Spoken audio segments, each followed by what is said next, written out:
everyone, welcome to kidstalkpress.com. Today we have with us the lovely Suman Agarwal, who's been a fitness and nutrition practitioner for the last 15 years. She's a mom, author and an entrepreneur of selfcareindia.com. Welcome, Suman. Thank you, Mansi.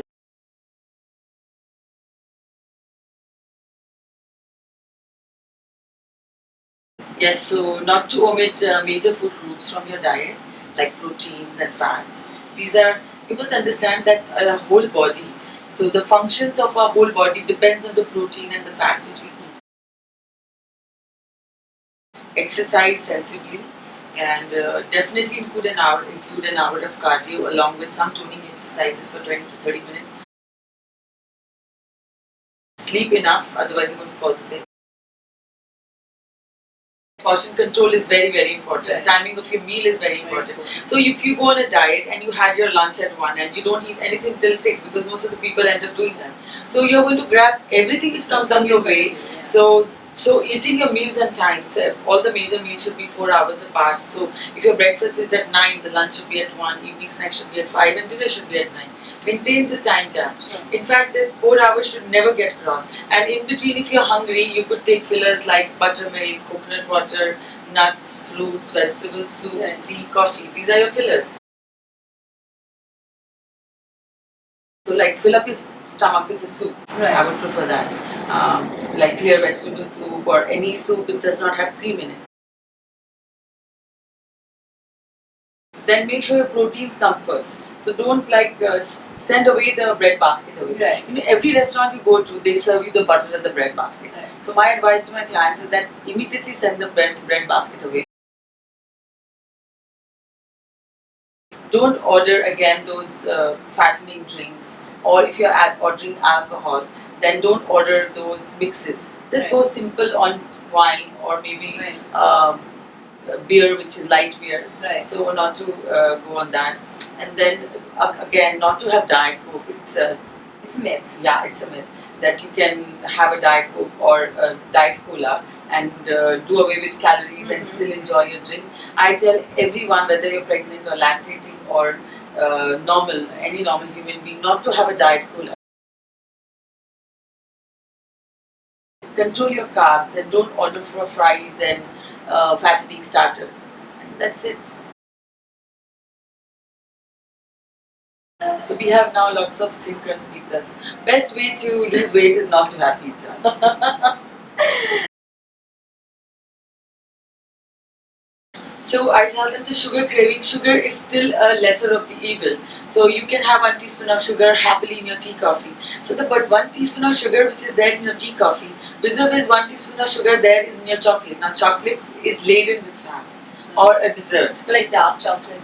Dark chocolate is still okay. But the craving does not go. You see, it's very addictive.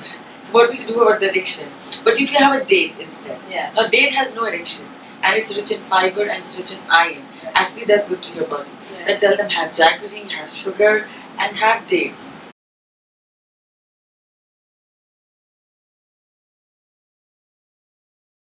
They can all order fish or chicken, grilled chicken and grilled fish and along with lots of veggies. Avoid carbs if you're having a drink. That's what my suggestion would be. And so they can go to Chinese and maybe order dim sums with then chicken with black bean sauce and vegetables, which is a good menu. Avoid rice if you're taking a drink, otherwise take rice rather than noodles, because again the noodles have added fat into it. Right. If you're taking Thai, again lemon dressing, lemongrass dressing along with fish and rice is a great option for Thai. Avoid taking the red curry and the green curry because they are again very high in fat.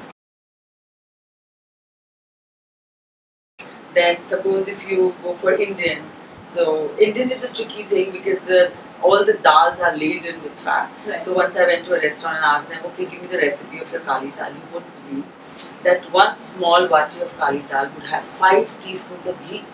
Okay. Can you imagine? So that's the food that we need to totally get off total your avoidance. list. Yeah. So instead of taking paneer, because again it's very high in fat, they should order a raita. Then chicken and fish in a grilled form, Right. not fried. And choose, instead of having parathas or fried rice or any biryani, order for steamed rice. Right. Indian meal. In Southeast Asian cuisine, they would say choose Chinese, Thai or Japanese. All the 3 menus has to be balanced with tofu. Right. The tofu has to come as a protein along with steamed rice and vegetables. So that's how this should balance. Yeah, so this takes away 5 minutes of my consultation with my clients. So you can't lose weight when you have desserts. It is very, very important to understand what damage a dessert can do. So they only calculate the calories, okay, it's just 250 or 300 calories. But they don't realize that, you must understand one thing, that all of us have been brought up, or all our traditional ways are all based on having desserts only on occasions. You make mithais during Diwali, so you're supposed to have that one little thing on Diwali. But now we have desserts for breakfast, lunch, and dinner, and then post dinner. Post dinner chocolates are like, okay, I have to have my post dinner chocolates. But if you understand one thing, why desserts are bad for you, your one single understanding can actually take you a long way to save you from diabetes, cholesterol, blood pressure, obesity, everything. Suman, thank you so much for speaking with us today. Same here, I'm loving the show as it is.